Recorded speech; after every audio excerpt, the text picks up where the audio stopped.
When we won, quote, Federation Square, it was and still is our only building. In the beginning, I don't think that we realised the enormity of the task. I think quite a lot of people, probably thought Peter Davidson was mad. After a few months I did. I don't think anyone fully understood or appreciated the complexity of what it was we were getting into. Look, the story of architecture is the story of clients driving architects mad.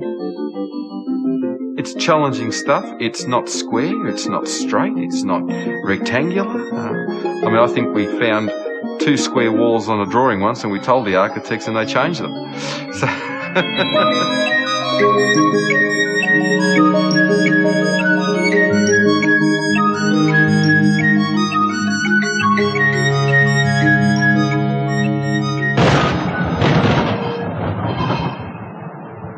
The story of Federation Square and how it became the landmark it is today involves 6 hard years and more than 5,000 people.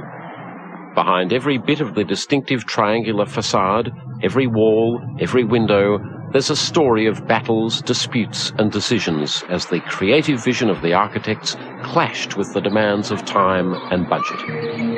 I say to the faint-hearted again, it all began in 1997 when the Victorian Liberal Government under Jeff Kennett held an international design competition to create one of the great civic, cultural and commercial spaces on top of a railway yard which forever had separated the city of Melbourne from its river. A jury unanimously selected 2 unknown London-based architects from 177 entries. Their radical design soon divided community opinion. It's just dead ugly. It's a shocker. It's an appalling waste of public money. At least it's a bit different. I'd rather a park with a nice fountain. One of the most vocal opponents was the then Labor opposition, which likened it to Godzilla. Eager to complete the project by the centenary of Federation, in 1998 the government began construction of Australia's biggest public project before the designs were finished. By the following year, Jeff Kennett had lost office and a Labor Premier, Steve Bracks, took power. By 2002, the project is more than $200 million over budget. It's 2 years behind schedule, and with an election due at the end of the year, everyone is under pressure to get it finished.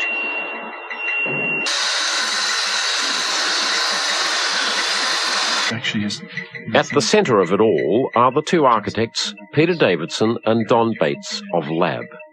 Well, there's a parcelling up of different sites. Over the past 6 years, they've been on the steepest of learning curves.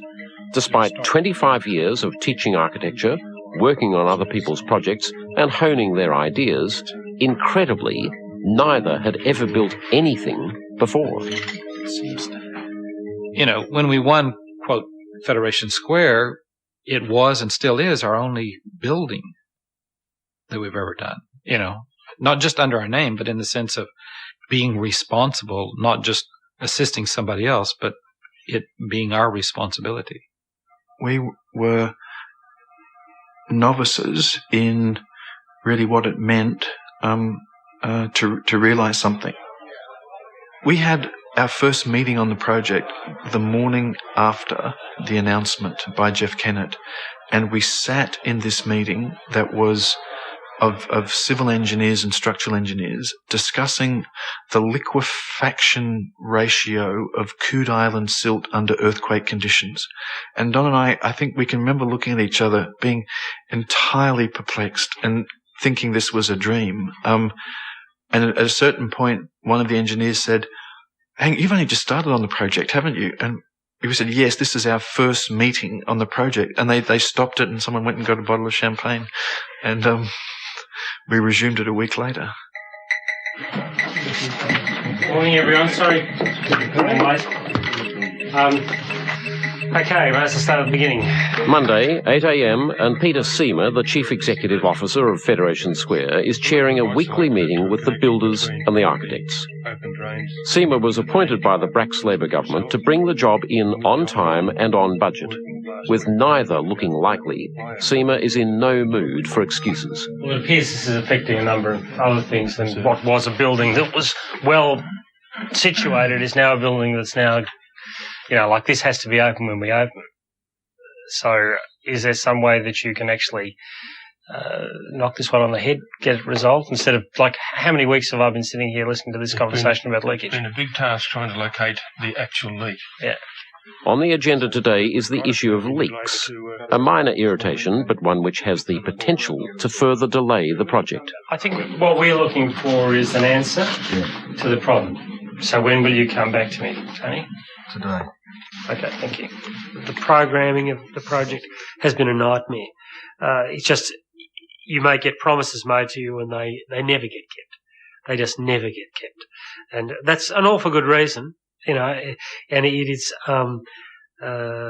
very frustrating. And that's not a problem with the builders, and it's not a problem particularly with the architects.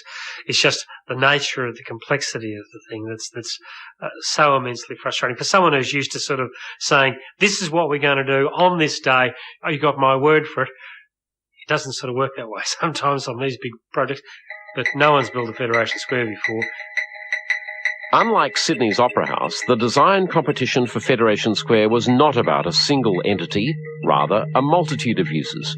Restaurants, cinemas, bars, offices, and a huge public atrium set around a central plaza, providing the meeting place that Melbourne has always lacked.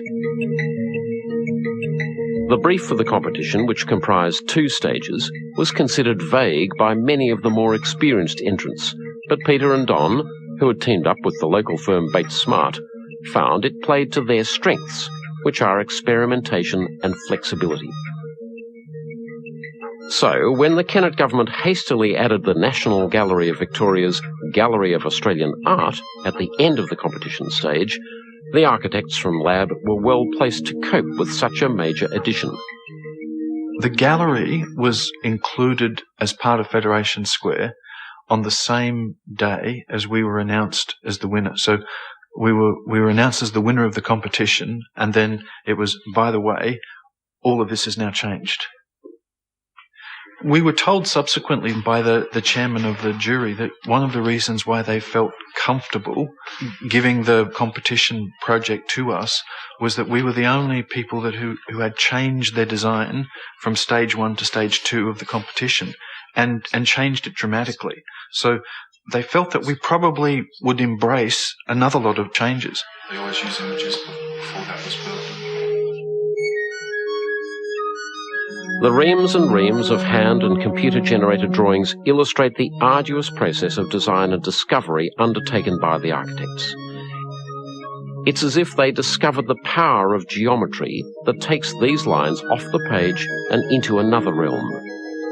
Federation Square is like nothing that's gone before, and its facade, its signature feature, says it all. Not just angular, but triangular, unpredictable, utterly random wherever the eye roves. It simply looked different.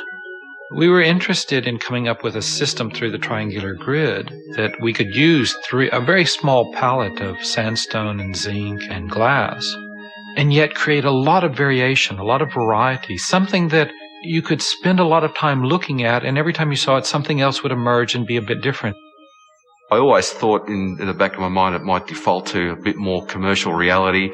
It all looked a little bit too way out there, and I thought, nah, the beam candles will get in there and they'll knock this, they'll get this back into square, and all these angles, forget that. But I remember looking at it and thinking, if this could go ahead, I thought, wow, this is going to be pretty amazing sort of work. I don't think anyone fully understood or appreciated the complexity of what it was we were getting into. And walking around, you'll see for yourself. I mean, there are no vertical faces and right angles and all those normal sort of things.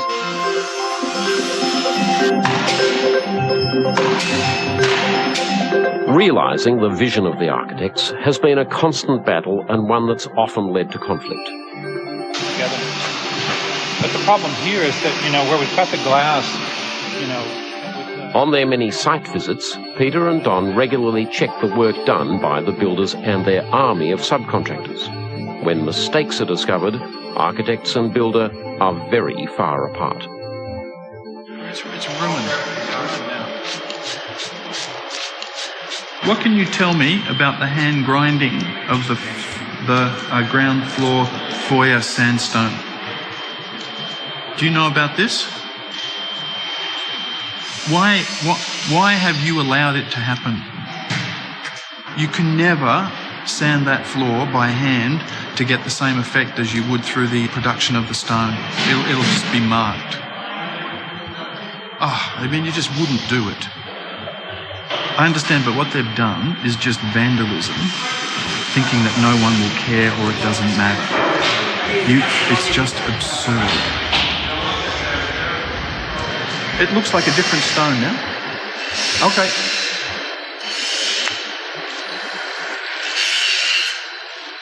It's like part of the problem is that we don't think it's a problem. We allow it to happen.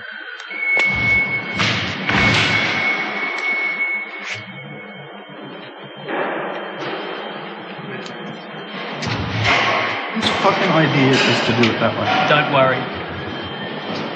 Because you're going to take up every single one that you've damaged?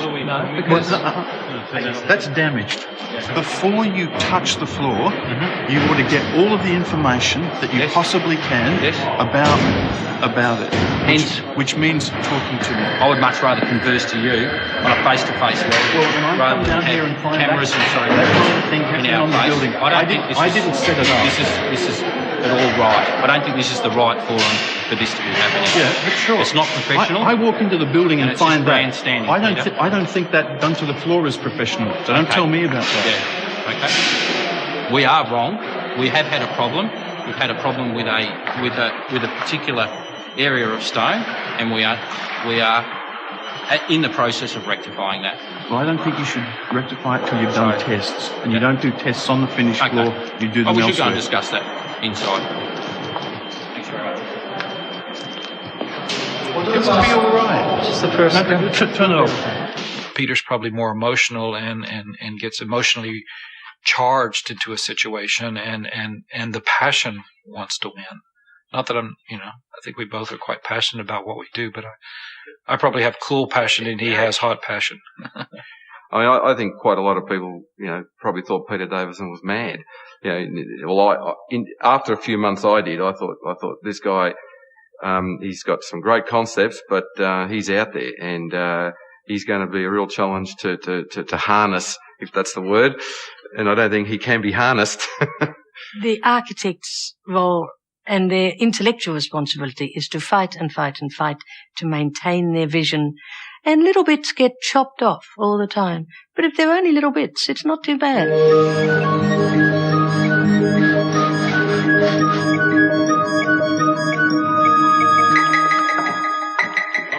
As winter sets in, Peter Seamer takes the Premier, Steve Bracks, on a tour of the site. It's his first in nearly a year, and he's none too pleased that there is still a long way to go.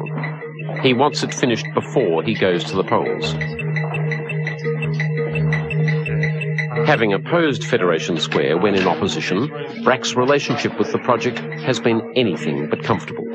This is where we welcome visitors to Melbourne and all Melbourne people. Right. So there'll be a desk here that we man for extended hours and people will come. I think this government has had to convert themselves to liking a lot of things that Kennett initiated.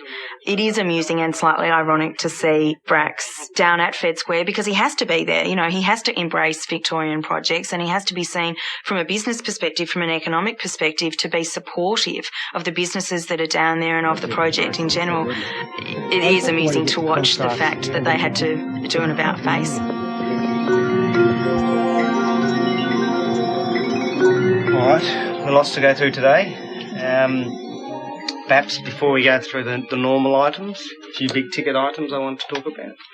I had a chat to Peter last night, and I think we're going to struggle to get there by late September.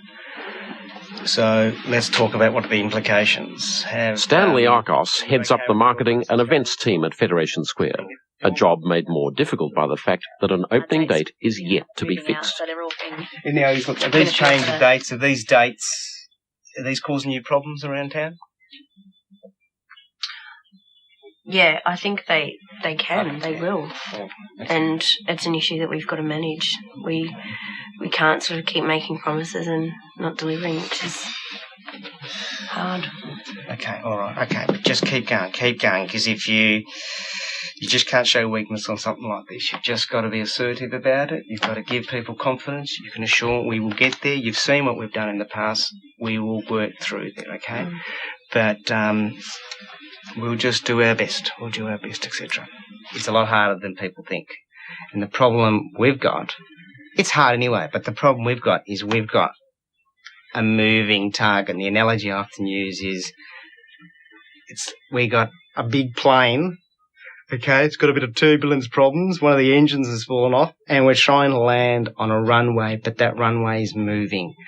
And so every time there's a delay in the program or a change in the program, people think, it affects the building program. It affects everyone's program.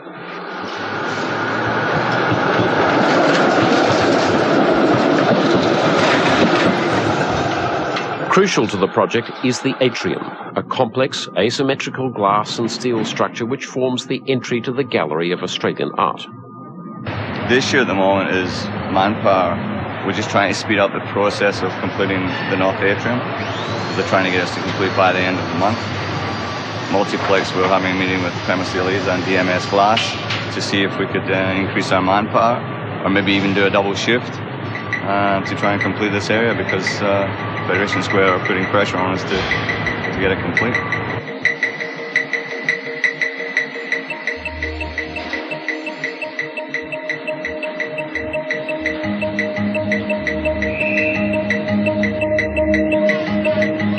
As the project drags on, tempers start to fray between the builder and the subcontractors. Archie Lang is under pressure. Again, the issue is leaks. It's not an issue. We'll do it as an as-built. Oh, that's fine. Is it still leaking though? Can you fix the leak? No, it's not our problem. It's not our leak. Sorry? It's not our leak. It's not our problem until HM finish their works, and we believe it's not our problem. Where's the water coming from, Dave? At the moment, the temporary seal on the capping's done. Yeah. But we can't say that's 100%. Well, it better be. We're 95% confident that it is. It better be, because that's the underflashing. Well, is the that's water, why I don't believe it's our problem. Is the water still getting in? From somewhere, but not from our flashing. All I'm saying, Archie, we've got an under-flashing on, and then Archie, fine, okay, it's not your flashing, okay, but damage to the ceiling will be your problem. So just what you do is you get hold of Dave and let me finish. HM Metalcraft, and as before, we'll resolve the issue. We've been down the path a few times with this one. I'm saying it's not our issue. You need to make it your issue, okay, Archie? All right? David will sort it out. All I'm saying is, Archie, fine, you walk away from it, fine, okay. It's not a case of walking away. All I'm asking you to do, all I was asking you, Dave from HM Metal, we've got the problem. Well, we've looked at it. Well, we've got to find it, Archie. We can't keep on building with leaks in the roof. Have a talk to Dave about his concerns, please. His concerns, and look at them. We've looked at it. Well, look, Archie, look at Dave's concerns, please. You got your list there? I've got my list. Subject to uncertainties at the start. I would say there's, 30 significant attractions in the first 60-odd days. A giant finger painting event. Well, you want a community, didn't you? Yep, absolutely. How much more community can you get than finger painting? I've got arts, I've got community, I've got cycling, I've got marathons, Melbourne Festival, New Year's Eve. Now, I know New Year's Eve is months later, but New Year's Eve is probably the first time the precinct will be pushed to the limits. The interface between the project and these things worry me, because I can't give you a date, and I won't be able to give a date for another. Well, I give dates, but how absolutely sure can we be that we're not going to strike another problem on the atrium or something like that? You just tell me the date. Whenever you've got a date, just do your best to give me as much warning, and we're all ready to mobilise. The biggest problem on this project has always been time, just the amount of time it takes to do things. In a normal project, you can probably crank things up and put a lot of people into various areas, bring in another 10 crews and get something going. It doesn't work like that here because you've got to do the designs first. The designs are still happening right now. Many of the problems on the project go back to the very beginning. After all, the project was started before the architects had finished their designs. In such an environment, confusion abounds, and the number of times the builder requests information from the architect increases dramatically. The documentation has been fragmented. As a result, we've got a lot of requests for information to clarify items, a lot of architects' instructions clarifying bits so that we can continue. And all of that has caused a lack of continuity of work, frustration from the contractors, frustration from our own people. I mean, I think it'll go down in the annals of building history. I mean, there was just wave after wave of RFI to get the precision that we needed to manufacture out of the architects. We're up to, I think, revision AK. That means we've gone A, B, C, D up to Z, and then we've gone AA, AB, we're up to AK for the door schedule. I mean, this is pretty stressful documentation processing. And I think it's a credit to the teams down from both sides of the fence, actually, that no one's been murdered through this process. Tony Cosma's frustration at the paper mountain that was produced in the course of the project is understandable, because the complexity of what we were trying to achieve was hard to do in a fast track way. You also have to acknowledge that builders play games. They ask for things that are on the drawings because they use RFIs as a way to beat up on you. And this is part of this, the negative aspect of, I think, some parts of construction, is that it's based on an adversarial model. Theoretically, we have 50 mil. But many of the revisions are not of the architect's making. Rather, they are the result of changes to the design, the most significant of which occurred in 1999 when the newly elected Bracks government scrapped a key part of it, plunging Peter and Don into controversy and Federation Square back into the headlines.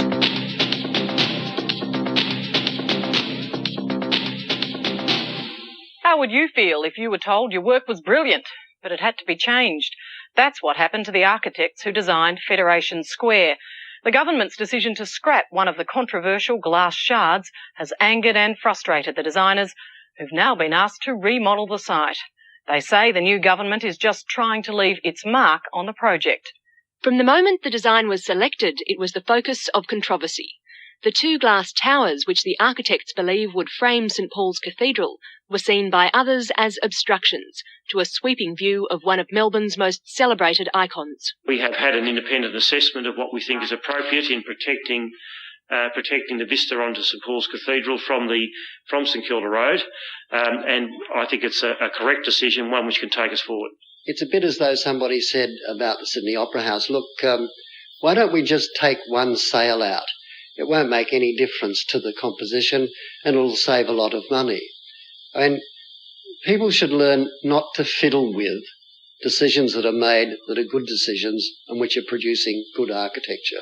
Here was a project which had been judged by its peers internationally and locally.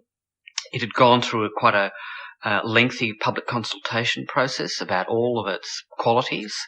And then halfway through the building process, we're going to remove a piece. Now, all the architects in town supported LAB on this issue. Everyone. There was general hysteria around town. People were highly emotional. There were public meetings and T-shirts, and we all wore things about Western Shards written all over us. And they got a huge amount of support. They lost. The refashioned shard was significantly lower in height than the original, grossly out of scale with its counterpart. The whole episode was a bitter disappointment for the architects. Because it was only seen as a singular object. Well, we can obviously just change that one and it won't hurt the rest of the project. Well, actually it did hurt the rest of the project. Not terminal, it didn't make the whole thing fall apart, but it still continues to affect the rest of the project. Every day I see what was the shard. I see this building there that's not doing its job properly, that looks like it doesn't belong. There isn't a day when it doesn't occur to me that wrong. There are gaps. If you can start moving those people forward. The project is losing momentum. Peter Seamer arranges for a team photo to be taken as a way of boosting morale and raising the square's profile. Good headlines are needed. If I can get you to take your hard hats off now so we can see all your faces, please. Now try to get a nice smile on the count of three. Here's a big hello. 1, 2, 3. There's Tina right in the front. Isn't that just typical? And Simone, great big smiles. Peter Davidson was just near us. Peter was just near us. Exactly right. He was near us around here somewhere. There's the chairman, right in the middle. There's me, hiding away. Judith. Oh, what a collection of people. But the architects are still far from happy, as they believe their vision is being badly compromised. The front part of the atrium was meant to have a ceiling so that you could actually read the frames against the contrast of a white ceiling that would match the rest of the interior. But again, allegedly in order to save money, we've got rid of the ceiling altogether. And so this is the main entry part of the atrium. And what you see is the underside of the metal deck and the big chicken wire. And somehow, and all the edges as it runs around, it just looks unfinished at the main entry part of the project. Well, I think traditionally the builder and the architect come from opposite sides of the fence, and I think the history of architects and builders, pure architects, I'm not talking about commercial style architects where it's all about square meters and rental returns. I'm talking about real detail architects. They will always be in conflict with builders because we can always find a way to do it cheaper and we reckon look better and we reckon more functional. I guess for particularly the last 2 years, there has been a struggle to maintain what we call the architectural integrity of the building. And project managers come up with design suggestions more often than you would really like them to. You look at the outcome with the plaza, with the Kimberley Stone. I went to endless meetings where it was desperately proposed to me that concrete would be a better outcome and we could get sort of, colour effects by mixing colours in concrete. It seemed to me that concrete tiles in a significant public space was a wholly inappropriate suggestion. In a way, they seem to sometimes think of architects as kids and buildings as lolly shops, and you should be pulled out of it as quickly as possible.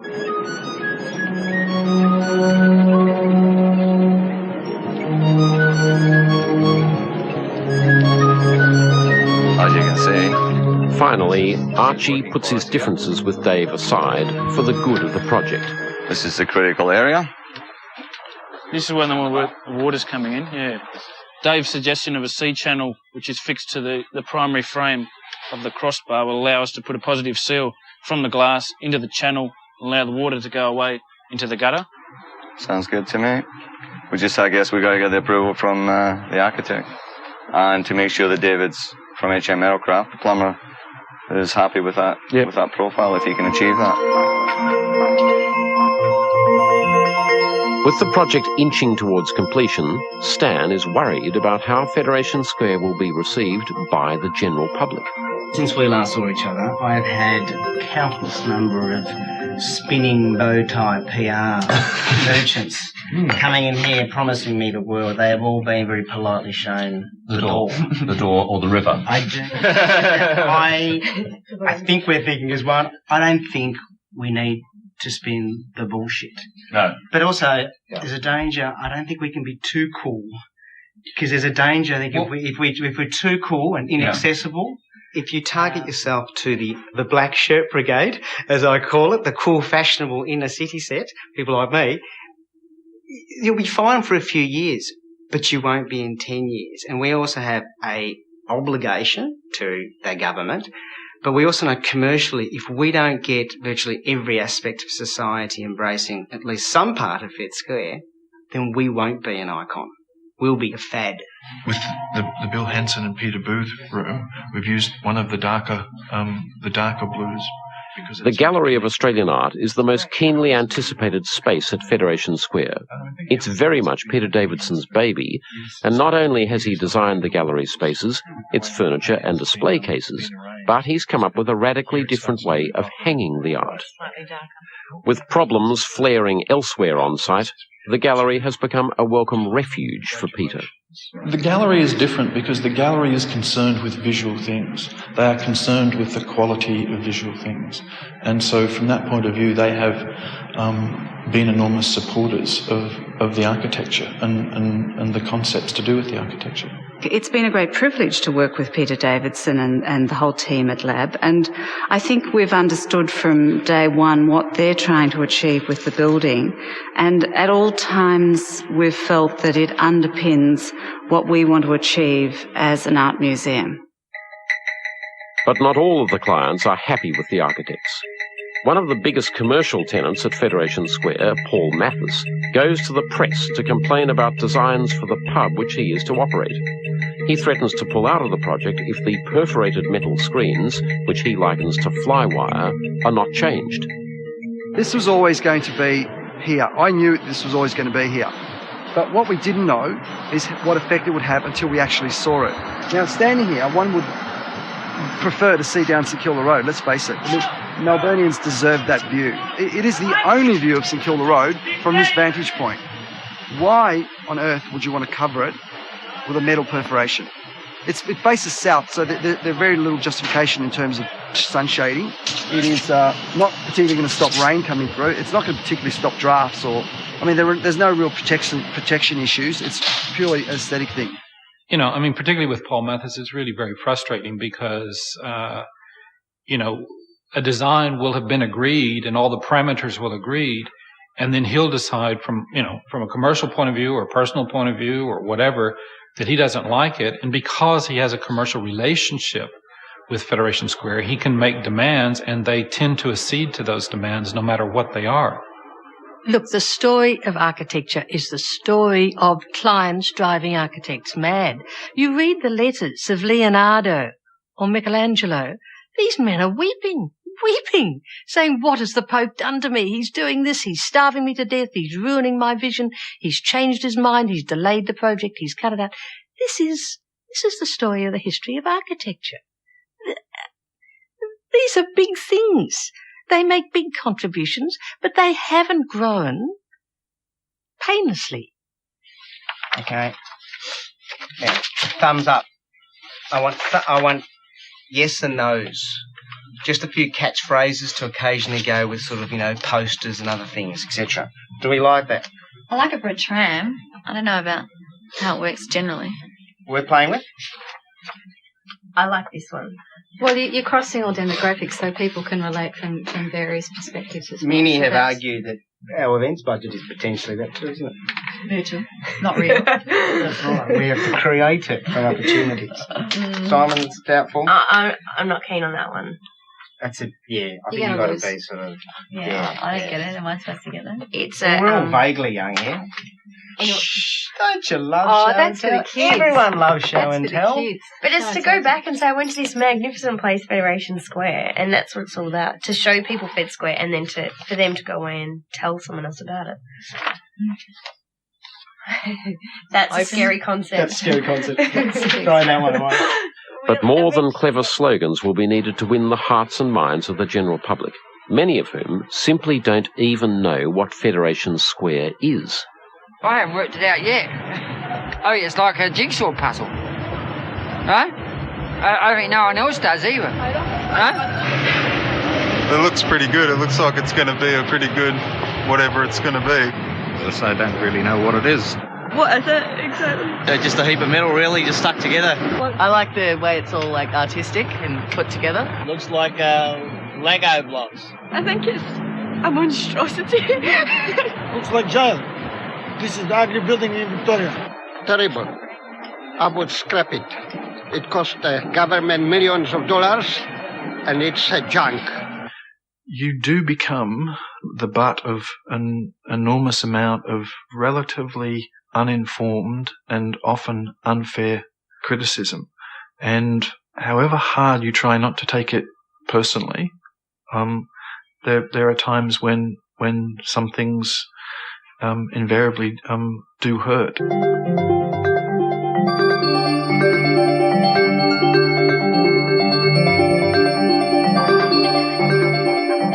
While the public may be having doubts about the quality of the architecture, visiting American critic Charles Jenks is far more enthusiastic. It's a much-needed boost for the architects. The one way it's very different is it doesn't appear to be sculpturally assertive and look at me. It doesn't make those grand gestures that the icon like the Eiffel Tower makes or Bilbao makes. And I wonder if, in that sense, it would be very hard to put it on a postcard, a single shot of the building, or to make it the symbol of Melbourne, or the symbol of the New Australia, or the Sydney Opera House. I mean, it's dispersed its high imageability into the whole fabric. There's a certain confidence in this building. We know what we're doing here, even though we're young architects who've never built before at this scale, if at all. It's extraordinary that there's such confidence here. It's overwhelming, actually, that you can go from 0 to 100 miles an hour without having gone in between the intervening speed. Are we now ready to activate this place? But I've just got to make sure that we open it right, that we've got all of the natural ingredients are there. We don't do a Barbara Streisand concert, you know. Look, if I was you, what I would do, I think you've got to call the date. Call it as it is, and then everyone will follow. Yeah, you call your date, but they're forced to. It's great in theory. Everyone says, just open it, you'll be amazed what can happen in the last week. That's all fine, but I've got X man-hours of bloody work to do out there on every little bit. I've got to do it. I've just got to get it done. I've got to get the people there. I've got to get them organised. And you look at the program, they can't do this, they can't do that. We're already working shift work. What else are we going to do?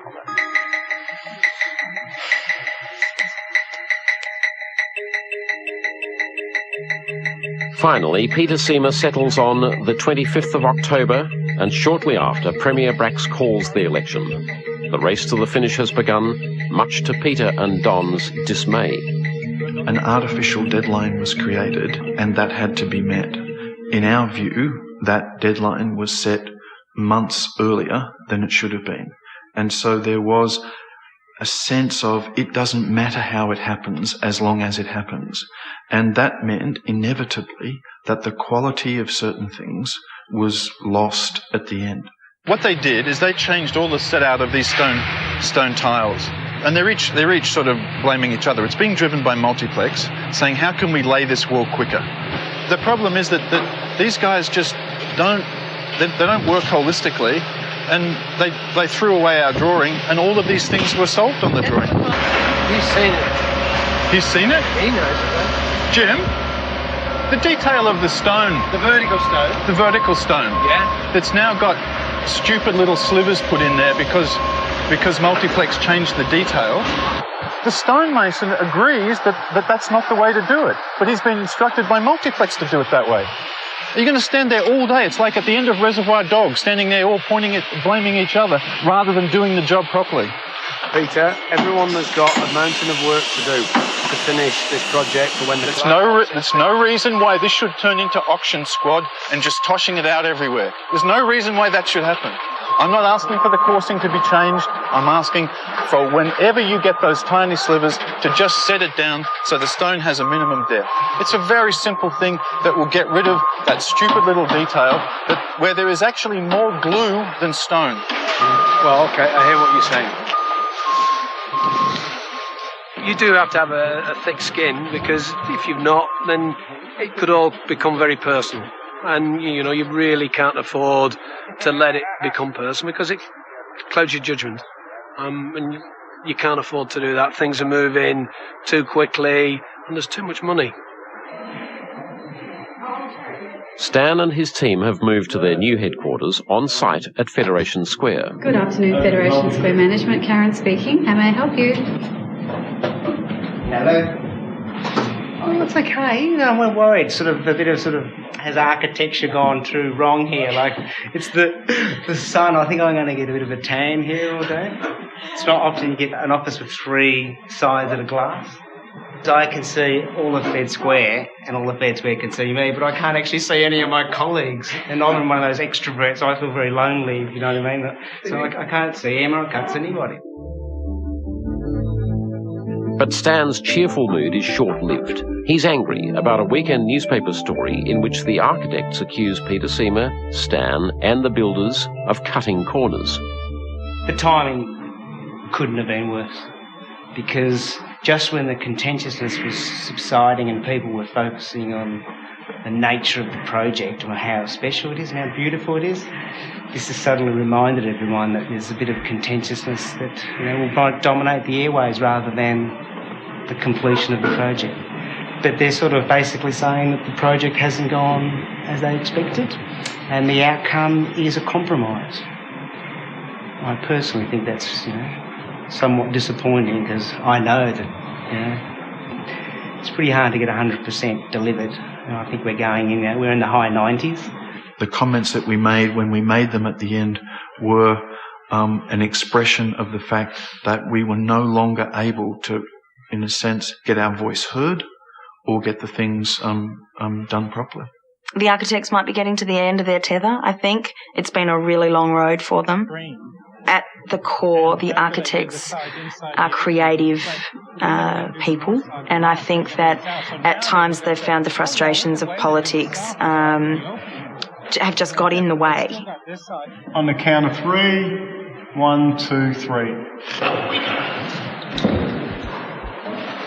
Maybe let the phone call slide with it. Yep. Just stay there for a minute. The gallery is nearly ready to open, but all is not well between the artist, curator and the architect. The problem for the curators is that the artist flatly refuses to hang his photographs according to Peter Davidson's unorthodox layout. Is there a point of accommodation that doesn't disrupt bills? The point of accommodation will be if the very conventional symmetry of this wall can be somehow broken. Yes. For what particular reason? None in particular. Only to placate him, and that's not even necessary. You know, it does, because this one actually goes up much higher. So I think it does break. I think my decision on this is fine. Good. If our role has been a provocative one in some senses in the hang, it's simply because we are closest to understanding its spatial possibility. But that's also something that we have to let go of. This is just us being involved the first time to show a series of things that are possible. After that, people can discover other things to do with the building, and I hope that would be the case. Alcove glazing, I expect to start this week. Those glazing panels are to be brought in. With the opening only a week away, the pressure is getting to everyone. They are working late each night, and they've been working right the way through weekends too. And we have additional crews fixing bluestone. Okay, well, it looks shit-ass now, so what's it going to look like on that day? No, it's not. I can tell you that much. It's not going to. Can we have a talk about this? Yeah, great. And we'll do better than that, Tony, because it's just not... This is something you've been working on for 5 years, and you're going to have the most critical bit of it with thousands of people wandering around looking bad on the day. We've got to do better than that. We'll have I'll arrange a meeting after this, and we'll talk about what we can do. The finishing off of the project and the rush to get it finished for the 25th means that there are things being changed, there are things being dealt with that are not necessarily in accordance with our documents. That's not to say that they won't come back and do them properly later, but they're taking shortcuts. Even the normally placid Don Bates is showing signs of irritation. When they were putting up the zinc, we had done a detail with the zinc contractor so that where the grills are, where the ventilation comes in, we actually had a nice sort of minimalist detail that fitted in with the rest of the project. Somehow these grills were holding up the whole project, and so instead of doing it with the proper grills, they just went out and got the most basic type of air grill to cover over these openings. So you have this incredible space, which a lot of design and effort has gone into to make it quite special, being here on the corner, and we have grills that most people wouldn't have in their house.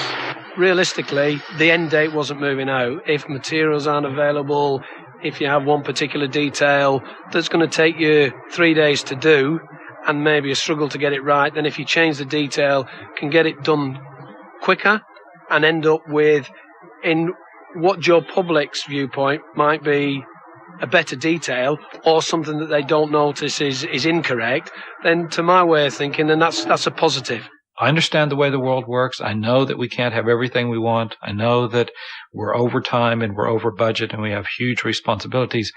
But I also am desperate to maintain the quality and the integrity of the design and of the building and of the built fabric as it ends up. And it hurts me to walk around and see something that's been done wrong and has been allowed to remain.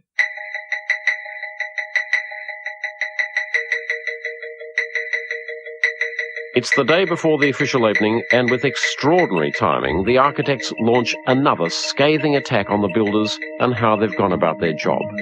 Peter Seamer is singled out as a bully. Me bullying Peter Davidson, now that's a novel concept. That really is, that's one out of the bag, that one. He said that. Oh, that's what he said.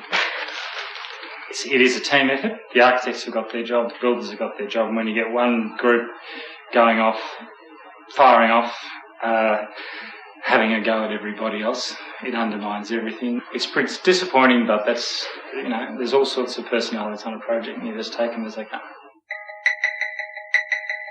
Finally, after 6 years, the day of reckoning has arrived. That's a bit scary. It's the real world. I saw the first dog urinate here before. That's a sort of sign reality is setting in. That's fantastic. No, really, really good. I think it's more relief.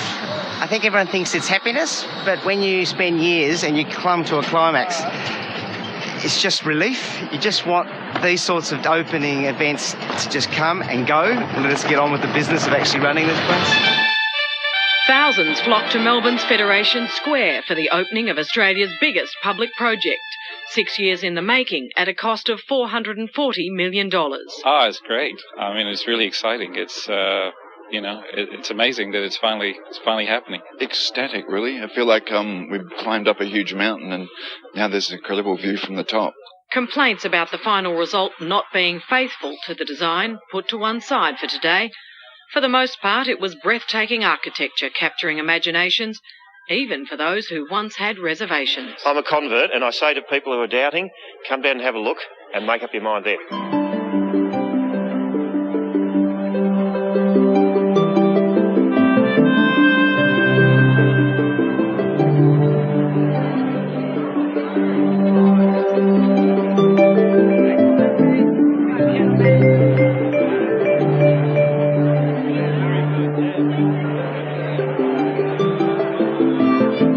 It's time to celebrate, and the atrium plays host for the first time to the A-list.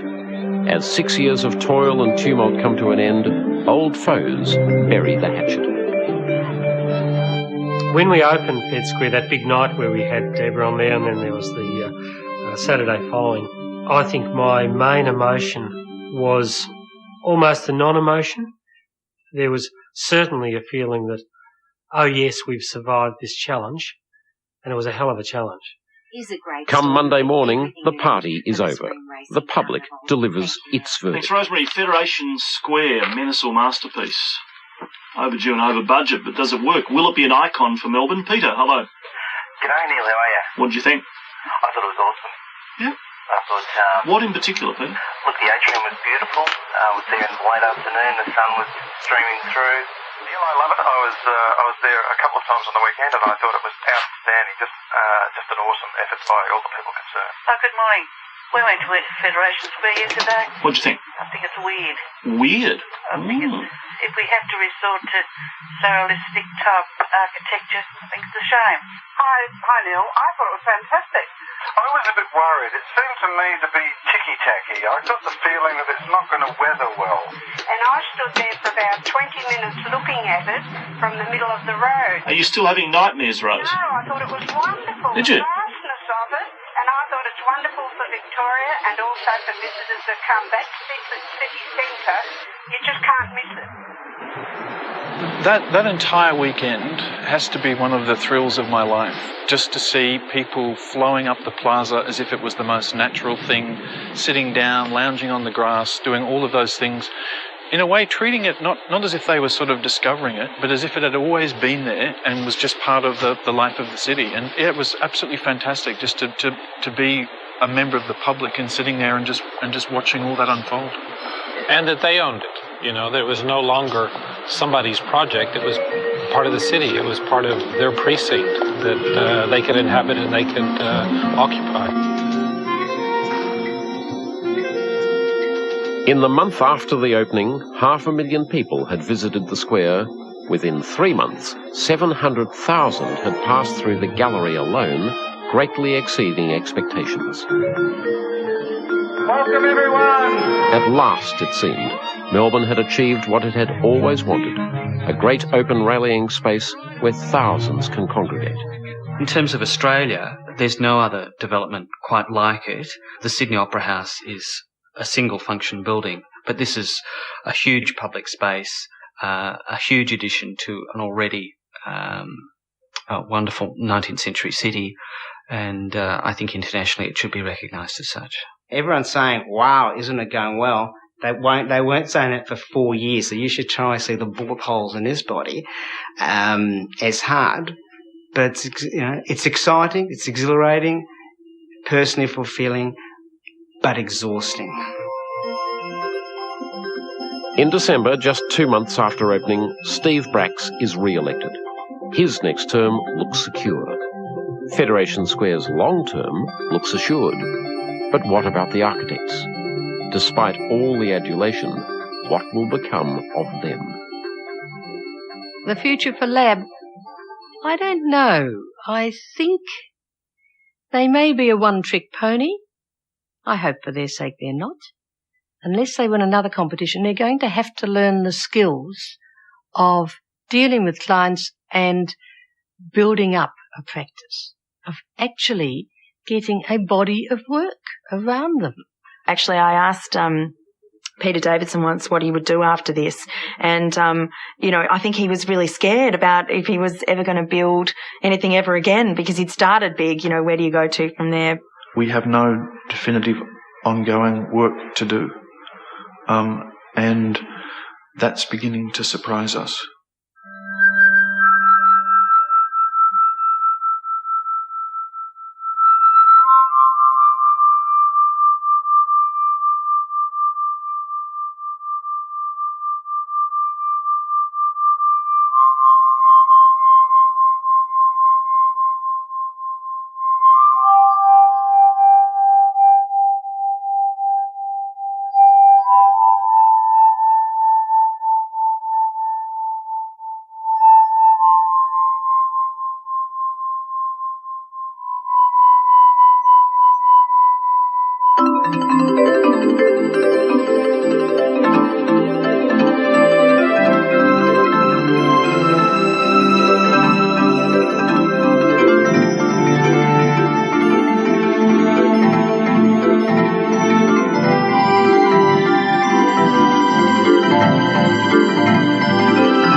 So, what do you think of Federation Square? You can let us know on our website at abc.net.au/FedSquare. And the programme is available on video from ABC Video Programme Sales. Phone 1300 650 587. Stay with us now for Late Line.